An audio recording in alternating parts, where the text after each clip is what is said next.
na nakuhanan siya ng 50 mil sa bank account. Yan, para safe tayong lahat ha, kasi ang daming scammer. Ayan na siya. Pwede na tropical. Yun yung tinira. Magaling talaga pumili ang anak mo na yan. This is my family. Hello everybody! How are you today? Ayan, good morning. Ay nako, alam nyo ba? Everyday nakaka-receive ako ng tawag sa BDO. Pero alam nyo, kinakabahan ako kasi nga, di ba, ang daming mga nagsascam. And usually, yung mga ganyan, sabi may ko-confirm lang daw details tungkol doon sa insurance na kinuha ko. So sa akin naman, bakit? Ano kailangan? May changes bang magaganap? Wala naman po ma'am, for confirmation lang po. Sabi ko, hindi kasi ako nagtatransact sa voice through voice call. Sabi ko, pwede bang i-email nyo na lang yan? Wala daw silang email. Kaya medyo, alam niyo yun, araw-araw, kung hindi sa credit card, sa insurance, laging BDO. Why? May tatawagan ako. Hello, ma'am. Hello po. Good morning. Kumusta po, ma'am? May tatanong kasi ako. Kasi araw-araw may tumatawag sa akin na BDO. Eh, ayoko nakikipag-transact sa call. Kasi nga, di ba, ang daming scammer ngayon. Sa insurance. Tapos may insurance po. Ay, kino-confirm nila dun sa may insurance. Yung may hawak talaga ng insurance. Kasi medyo nakakatakot eh. Tapos nakapanood ako sa TikTok na video. Yung tawag lang din. Kaya ayoko na. Ma'am. Yes po. Hello? Hello po. Ayun, ma'am. Ako, tumatawag daw po ang head office. Parang magko-confirm lang po ng nag-availment, ma'am. Totoo yun naman daw po. na. Pero kung ano daw, ma'am, pwede naman din daw, ma'am, na i-decline na magbigay kayo ng personal info nyo. Pwede daw naman. Oo, yun nga. Sabi ko kasi hindi talaga ako nakikipag-transact sa tawag kasi Pwede nakakatakot naman din. Opo, usually nga nakaka-receive muna ako ng text na ganun nga na may receive a call. Pero kailangan galing talaga sa BDO, tama po? Opo. O yun. Usually nga merong Kaya lang, ganun. ma'am, alam nyo naman yung mga scammers, even yung Yes, parang oo. logo-logo ni BDO, kaya na rin, ma'am. Kaya nga. Kaya Hindi na ayoko personal talaga ng number yung ano. lumalabas. Opo. Pwede So, naman, ma'am. oo, so if ever na lang. Diretso kayo sa akin, ma'am. Oo, sa inyo na nga lang po ako makikipag-transact. Ayoko nung mga Yes, sasawag. ma'am. Pwede naman po. Tapos Sige. sa kanila namin i-refer kung saan concern unit yun. Ah, sige. Pwede po daan lahat sa branch po. Ayan. Sige, salamat ma'am ha. Ayan, napakabait talaga ni ma'am. Shout out sa BDO, sa my Save More Novaliches. Maraming salamat po. Kaya nga hindi talaga ako nakikipag-transact sa yung tumatawag. Guys, kahit na ito nga na-confirm ko na legit naman siya. So, pwede naman pala ikaw tumanggi. So, ganun na lang guys ha. Kasi, para safe tayo. Kasi kahapon lang, may napanood ako sa TikTok na nakuhanan siya ng 50 mil sa bank account. Yung mga ganun-ganun. Yung parang, ang hirap nga naman kasi lalo na kapag ganyan, sasabihin, ito po kasi yung, hindi mo alam, parang 50-50 ka kung legit or hindi. Pero para safe, huwag tayong transact sa telepono talaga. Mas maganda yung kagaya niya, i-confirm mo talaga sa branch or kung may number ka sa bangko mo sa kung anong branch yan, diba? Doon ka na lang makipag-transact, doon na lang. Kagaya niya, sabi ko sa email na lang kasi ayoko talaga ng ganyan-ganyan yung tawag kasi ako as a people pleaser. Hindi sa totoo lang, minsan yung, diba, nauuna yung bunganga kaysa sa utak. Yan, para safe tayong lahat ha, kasi ang daming scammer. Minsan nga, hindi na nga lang din ako sumasagot eh. Kasi kung kailangan nyo ako, you know where to find me. Huwag nang ganyan tawag sa diba? Nakakaloka. Kaya ingat tayong lahat ha. Ingat-ingat, ang daming nasa-scam ngayon. Tuwan-tuwa talaga ako dito. Yung sa pinadala ng Poor Von kahapon. Kahapon ilang box. Ang sarap ng ganito. Yung mamimili ka na, ano susuotin ko today? Ang ganda. Tsaka pati yung nilagyan niya. Ayoko siya tanggalin doon sa box, diba? Ang ganda niya talaga. So, anong susuotin natin? Yung simple-simplihan lang muna tayo. Kaya ito maliit. Ayan siya. Suotin ko na nga, tapos pakita ko sa inyo. Pag nabuksan ko, ang hirap ng ganitong kuko, sis. Nahihirapan talaga ako. Yun, okay. Ginusto mo yan. Ngayon ko lang nasuot itong blouse na to kasi naghahanap ako ng mataas na pambaba. Kasi nga nakikita yung tiyan dito. Diyos ko naman, yung pusod ko, yung itsura, di ba? Feeling ko hindi na mababalik sa dati. Or depende. Depende sa skin. Minsan kasi pag maganda yung jeans, alam niyo yung sa pusod ba? Di ba pag na-stretch na, pag ilang beses ka na nagbuntis, parang hindi na siya bumabalik sa dati. Yung itsura ng pusod. No? Kaya yung mga hindi pa nagkakaanak, enjoy nyo yung pusod nyo. Enjoy nyo yung mga pusod nyo. Ha? Enjoy nyo yung pusod nyo. Pakita nyo ng pakita. Kasi parang yung na-stretch na siya, tapos parang na siyang nanguluntoy, mga ganun yung itsura. So kahit na nagbawas ka ng timbang, hindi pa rin siya magandang tingnan. Na-stretch na siya kasi ng gusto. Ang solusyon na lang yata dyan is tummy tuck. Which is hindi ko kayang gawin. Talaga ba, te? Gusto ko pero wala akong pondo. Yun eh. Ito naman parang nag-aalangan ako suotin to eh. Kaso nang hinayang ako kasi kay Jay ito, regalo sa kanya. Ano bang brand nito? Massimo Dutti. Tapos nakita ko dun sa pile na ipapamigay niya. Sabi ko, akin na lang sayang. Alam niyo naman, nang hinayang ako. So, ayan. Sinuot ko siya ngayon. Hindi ko alam kung bagay sa akin. Kasi parang mas gusto ko to maiksi. Asa malantong, Pero hindi, carry naman siya ng ganyan. Pero maiksi siya sa likod kasi, the puwet. Diba? Hindi niya naman pala nakikita. Ayan. Oh. Tapos itong top, sinasabi ko na kasi madalas may mga nagtatanong. Yung top is from H&M. Shirataki. Wonder Health, guys. Shirataki rice. Dami pa rin nagtatanong kung anong ginagamit kong shirataki. Uy, parang kulang sa luto yung longganisa. Gusto ko yung longganisa na maitim-itim. Bruno, ang matcha mo naman. Takta ko dito kay Bruno eh. Kasi kapag, nandadamba, lagi ako nagkakapasa kay Bruno na yun. Ang aking hunk. Oh, macho, no? Bruno! Tapos kasama niyan is ginisang sayote. Naluto ni Papa. Ang sarap, guys. Try nyo yung ginisang sayote. Kung gusto nyo ng extra oomph, lagyan nyo ng celery. Promise, it makes a lot of difference. Ang sarap talaga. Kahit konti lang, siguro kahit mga 2 tangkay lang ng celery, ihalo nyo. Kaya nga, mula nung nag-try kami ng ganyan eh. Si Papa lagi na naglalagay ng celery for extra flavor. Ang sarap na talaga, promise. Sundo na namin itong isa. Musta school? Hi, hungry? Sleepy? Oh, bye-bye school! Bye-bye school! Ha? Si kuya naman. Atid naman natin sa kabila. Yes, bye-bye. Bye-bye kuya. Yes, kuya. Let's go. Ano? Tulala ka na. Ano? Ang ginawa mo sa school? Ikaw? Is that my baby? How's school? Hi! Kamusta school? What? Kamusta school? Happy? Walang tao dyan. Wala si kuya. Nasa school pa si kuya. Are you happy? Yung unan. Nakalimutan mo yung unan mo. Nasa labas lang yung mga bata. Pero pagbalik nun, hindi, sakto naman kasi. Pupunta muna tayo dun sa may arkilahan ng gown kasi fitting today. Pinaputulog ko to dun sa kanto. So, ito yung backup natin na dress. Tapos itong... Baka nakita nyo na yung nasa likod. Tapos itong mga nasa likod. Ito yung mga outfit ko nung sa shoot. Ayan. Siyempre, yung sa stylist, kapag naman, bibigay naman na sa'yo yung outfit for kawala ka kung gusto mo suotin ulit or for remembrance. Pero, hindi ko alam kung by this time napanood nyo na yung birthday shoot. Pero baka sa birthday ko na lang mismo yun i-post, no? Kung saan tayo pupunta ngayon, doon kami nag-rent nung ginamit ni Jaya sa grad ball niya. Doon na lang kami naghanap. Nakahanap naman ako, buti na lang. Alam niyo, ang swerte ko talaga. Ang sabi ni Mama, maganda yung design, yun nga lang. Parang kulang daw sa kinang. Pero sa personal, maganda naman. Sa lighting lang siguro. Pero pakita ko sa inyo. Makikita niyo naman yun for sure. Pero ang ganda niya, nagustuhan ko yung pinaka-design niya. Black and gold kasi yung theme. Pero ayun, merong konting white. Naisip ko lang yung white kasi parang wala na kayo ibang option doon eh. Yun naman talaga yung dahilan. Pero maganda siya, nagustuhan ko yun. Kasi yung mga accessories natin today, except sa bracelet, ito. Bourbon. Pati ito, Bourbon yan. Ito. Very simplihan lang yung sa hikaw, pero ayan. Pagkatapos nito, dediretso naman tayo ng... babalikan natin yung mga bata. Kasi pupunta tayo SM. Kailangan ng outfit kasi debut naman ng pamangkin namin. Pamangkin ni Papa Kids. Sa Sunday, no? Sunday yun. So, pagkagaling natin doon sa Okada, nasabi ko na ba, yun nga pala yung staycation natin. So, bukas tayo pupunta doon, mag-check-in.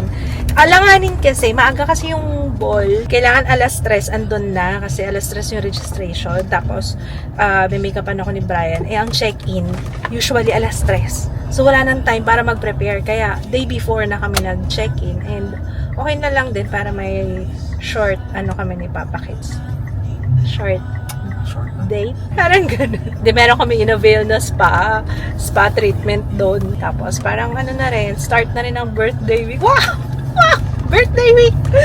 Parang birthday month na nga to. Feel na feel ko na nga. So parang nag-age na ako ng 45 sa pagod. Pero hindi, okay lang. Okay lang, laban. Ito yun, guys. Yun dun sa taas, sa second floor. Ayun o.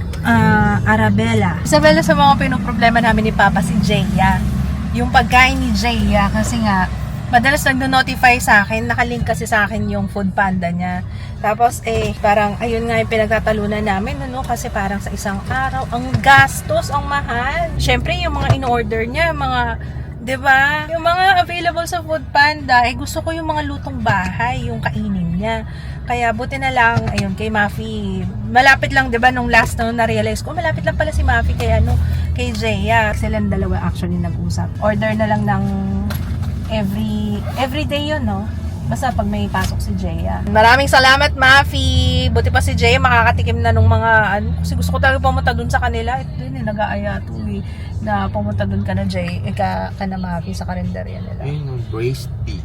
Gatang papaya. Wow. Chicken curd. Binibigay pala yung wow. Malakas ang ni Mafi, yung canteen niya Malakas kasi nung nagbuka sila tapos yung Diba, tangking malaki. Oo, yung mga binili pala nila, Mafi, yung mga gamit namin sa Lugawan dati. Oo. Kaya, Bumili ng ganun, ibig sabihin malakas. oo, yun. Tapos mas matipid pa, parang estimate ni Papa, magkano isa per day? 200? 2 meal, 200. O, 250. Parang katapos kasama na yung delivery doon. Na mas tipid na kaysa yung 600, 700. Diyos mio, kasi hindi pa siya lutong bahay. Kaya yun, maraming salamat, Mafi. Medyo nabawasan yung aming problema, no, pagdating sa foodang ni Jaya. Ayan na siya. Oo, sakto. Suot mo na yung secret weapon. Sakot na yung mga palaman. Secret weapon. Yan, tapos na tayo. Ito sila, Arabella. Thank you, thank you. Punta lang kayo dito, guys, sa may bandang Almar. Kung dito kayo sa area, ay marami silang option dito. Ganda.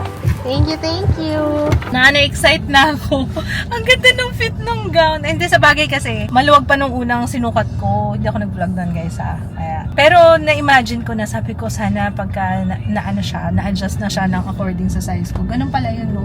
Paano nila natatago yun? Paano kapag babalik nila sa dati? Yun ang hindi ko alam kung paano nagagawa yun. Napaisip tuloy ako. Siguro nakatago yun. Baka naka-fold sa loob. Maramdaman mo. Anong naramdaman mo? Hindi ko masyadong naramdam. Sa likod kasi Here! SM! Happy place ni Jiro, SM. Pagkakita pa lang niya ng SM. Yes! Nalika na! Bababa na ako! Wait lang! Suot na nila yung shirt na binigay. Ayan. Kasi yung short iba Wow, pati shoes! Kuya! Buti kasya pa kay kuya. Akala ko di kasya Medyo makabit kami. Yung susuotin mo? Ayan na, pwede na tropical para kay kuya. Si Jiro na lang hinahanapan ko Kompleto tayo dito. Dito tayo. Yeah. Hello! Ito na lang, B. Hindi naman siya halata na dinosaur. Pwedeng tropical. Ka mga lab. No? Para polo naman. Debu Okay na kaya sa kanya yan? O... Size? 1.5 to 2 lang yun Dapat yata... Tara. Tapos may partner pa siyang shorts. Dalawa ng kunin mo para pagpili. Oo nga, no? Sige. Okay.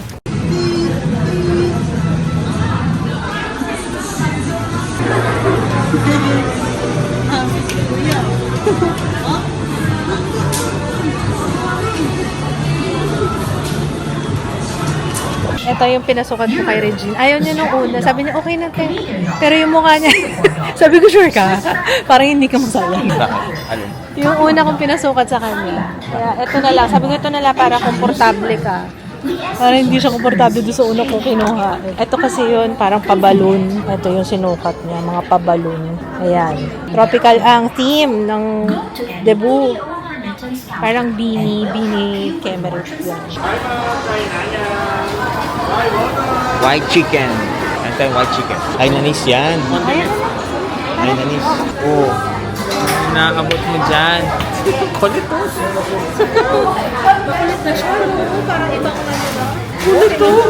Uy. Hindi mapirmi, oh. Kaya pero may nakulit pa.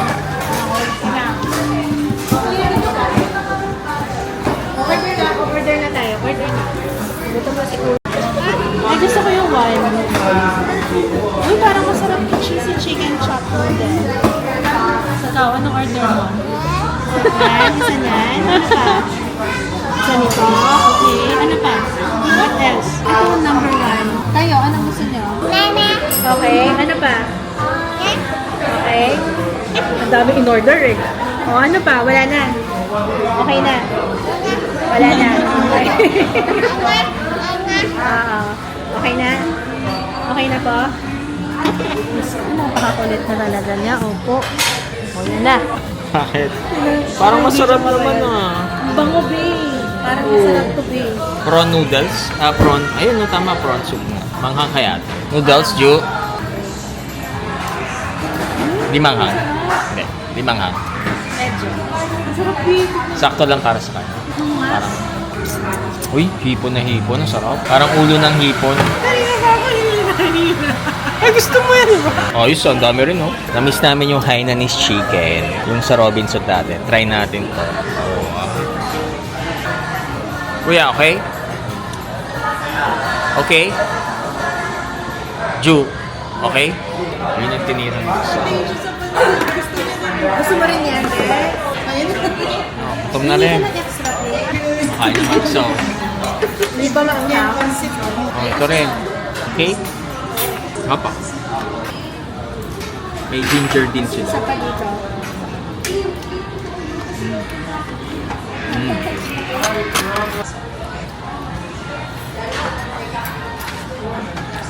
Okay?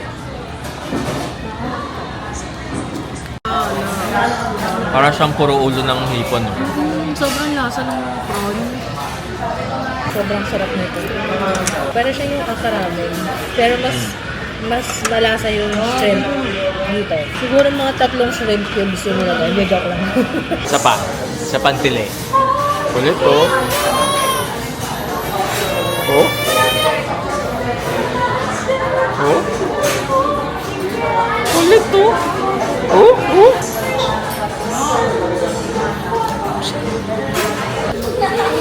Ginagawa. Papakita naman. Uy! May kadate yan. Jiro! Grabe tong anak ko! Umano dun sa kabilang table. May babae dun. Parang kadate niya na, oh. Magaling talaga pumili yung anak mo na yan. Pretty kasi yung girl. Nakitable dun. Ikaw. Ikaw. Ikaw. Nakakalimutan niya na kung paano. Ikaw. Si Papa. Ikaw.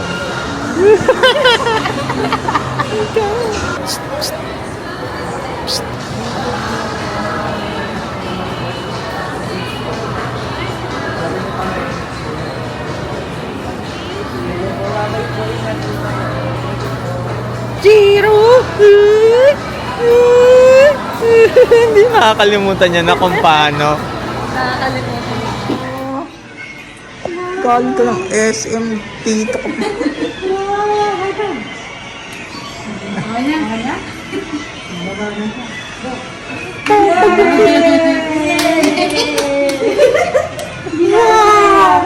Okay, malinis na. Nakapagpa-pedi na. Kasi nung nakaraan si Papa Kitsi nag-pedi sa akin.